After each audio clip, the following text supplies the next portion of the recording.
Hola, Geek fans! Welcome back. We're doing another Jacob Watches. This week, what did Jacob have to watch? Kingdom of Heaven. The director's cut. Has to be the director's cut. So, the original Kingdom of Heaven came out. It got panned by critics. They said, what the fuck is this garbage? Throw it away. Eventually, somehow or another, I think it might have been a European release. Got released a director's cut version, and it had to be 40 extra minutes of footage. The Kingdom's Heaven is about Orlando Bloom's character. He's a blacksmith.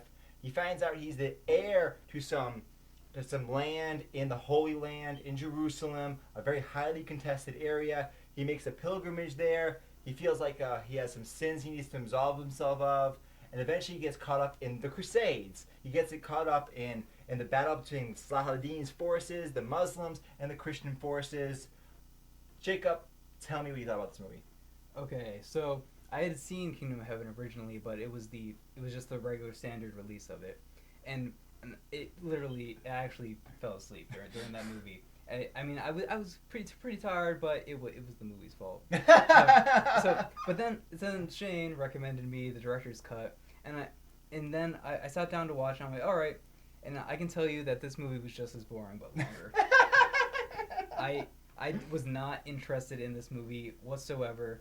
Well, I won't go say that far, because there were a lot of interesting points to it, but it just wasn't complete for me. It wasn't like the whole movie wasn't as interesting as it should have been, because the action scenes in this movie were the high points for me. They were incredible. There's that one battle scene at the end, the huge battle scene that was entertaining. That was what I wanted to see. But then everything else was just Orlando Bloom's character. He was so boring. He was so dull.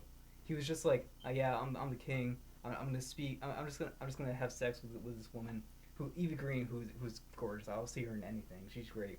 But just the movie as a whole, it didn't work for me. And those extra scenes, yeah, they had a little bit more explanation to what was going on. They had a little bit more flavor, but it just wasn't enough for me.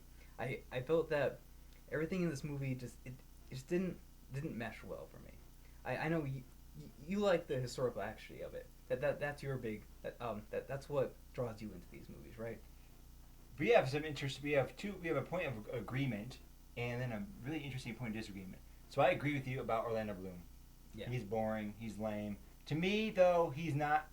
He's dull, but he didn't take away from the movie. Yeah, for me. and he gets better as the movie goes on. I'll yes, say that. But he like for example, I complain a lot of actors that have almost ruined movies for me. Like The Last Samurai was almost ruined for me by Tom Cruise, and that movie, if it was on anyone else, if Orlando Bloom took the place of Tom Cruise in Last Samurai would be so amazing. Last Samurai now is just pretty good because of it. So Orlando Bloom in Kingdom of Heaven for me, he was dull, but he didn't really take away from it. Yeah. But you say like the action set pieces where you're interested. That's not where I was interested. That's not what I cared about. What I cared about was the characters. Saladin, the guy that played Saladin was amazing. The guy that played King Baldwin was amazing. That Viking dude in the beginning was amazing. It was all these little character vignettes that I loved. So those extra 40, 45 minutes, they added more of those character vignettes that I loved. That's what I loved. I agree. The guy that played Saladin, he was fantastic in that role. And did you know how historically accurate this movie is? Saladin was a ruler for his time considered to be very compassionate. Okay. So he did allow Christians and Jews to live in Jerusalem. He did allow people to leave. He was known for showing mercy on his enemies. So yeah, so he was not so they didn't whitewash him. Like he was who he was. So they show him in the movie. I mean, he's a fighter. He's a warrior. He's attacking Jerusalem. So he's not this greatest guy, but he also has this other side of him. He's a complex character. And in the real world, he was a complex character. Like I said, there's good and bad. There's examples of Saladin pardoning all the Christians. You may go. And there's other examples of him slaughtering people. Yeah. But for his time, he was highly respected and unusual as a ruler in his time. And he was a very powerful ruler. He ended up achieving like a very large area of control. So they don't maybe get him right in the sense of like the actual each event that he's in, but they get the character right. Like the character who he is, from what we know from the sources, is that character. Yeah. Like a lot of the actual events that are happening in this movie, they're all wrong. I don't watch historical dramas for events. I read books for events. What I watch historical dramas for is the visuals. Yes. You know, that's what I want to see. I want to see the armor. I want to see the castles. I want to see the medieval world brought to life, and I like that aspect of the movie. And I agree with you, Orlando Bloom. Boring. The battle scenes were fine. They were cool, but my high point was the vignettes. And if you, and there's just more of that. There's just more of that kind of slow character drama that if you're not really into that, if you're not into that story, like you don't seem to be, like you're not into it, it is going to be boring. And the extra vignettes, the extra little times of character, the extra little talks with King Baldwin and this guy and that guy, you're like, well, it's just more of this boring talk. Yeah, and I will say at the end of the movie, I was into it, but that was too little, too late. But at the end of the movie, there's a favorite line in the movie where Orlando Bloom's like, "What is Jerusalem worth?" And Saladin just turns around and goes, "Nothing," and then just walks away. That was so good. But then he turns around again and goes, "Everything." Yes. That was when I was so into the movie. I was like, why couldn't the rest of the movie be like this? Why couldn't they have more Saladin? Yeah, exactly. He's so that guy is so amazing in that role. He plays such a complex character, and he has like two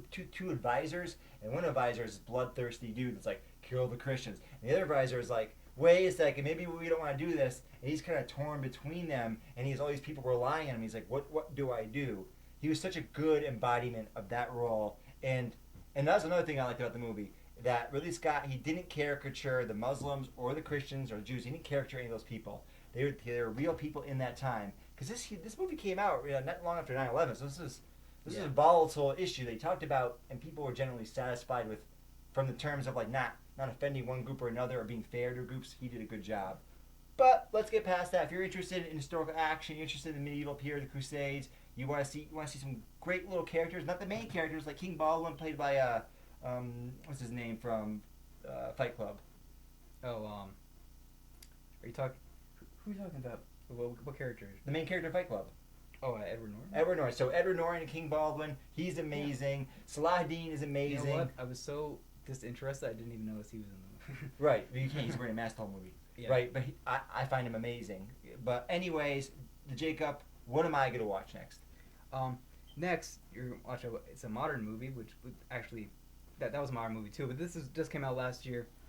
He's gonna watch Whiplash, which starred J.K. Simmons, the guy who plays Mr. Fantastic, and whatever his name is. But it's a great movie, and we're gonna find out what Shane thinks about it in the next installment. Excellent. So this has been Geeks at the Movies. We'll talk to you later.